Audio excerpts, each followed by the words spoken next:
Who were some of those like early influences that shaped that need for making an impact or to do something on your own?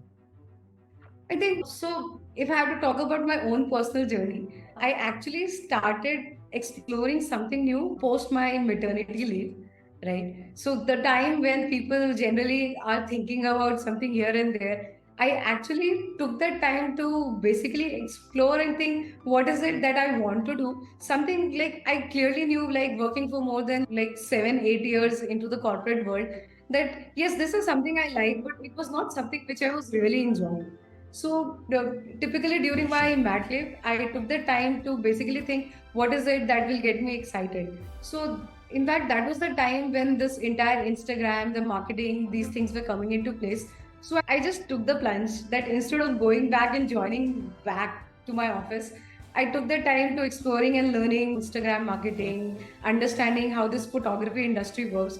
So I spent a couple of months time just working into that field, but then obviously there were a lot of learnings into space because that was entirely new experience for me. Then I, because of the learnings, talking to a lot of people on the ground, that entire thing came on to like it started taking up shape, and then we actually launched Spyne in, like officially in 2018. When also like my husband also joined the venture, and I think since then like we have been innovating for failing but still not stopping and getting on to build something which is definitely now in a much better shape.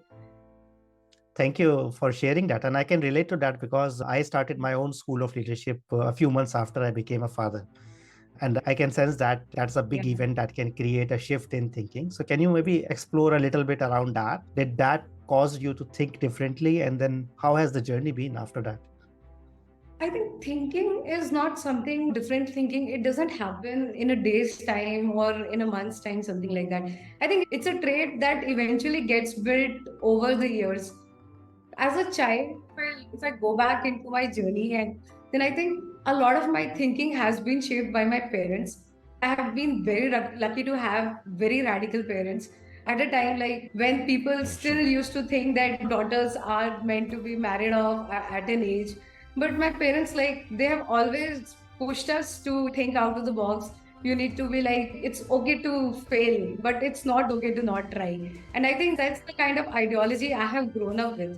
And like throughout, if I look back, I think throughout my education journey or working out the journey, I have always been very independent, making my own choices, always trying to do things which is I really do not like following the that usual path, trying out things. And if it fails, that's okay. Just move on, fail fast, move on, and keep going. I think that's how my philosophy has been.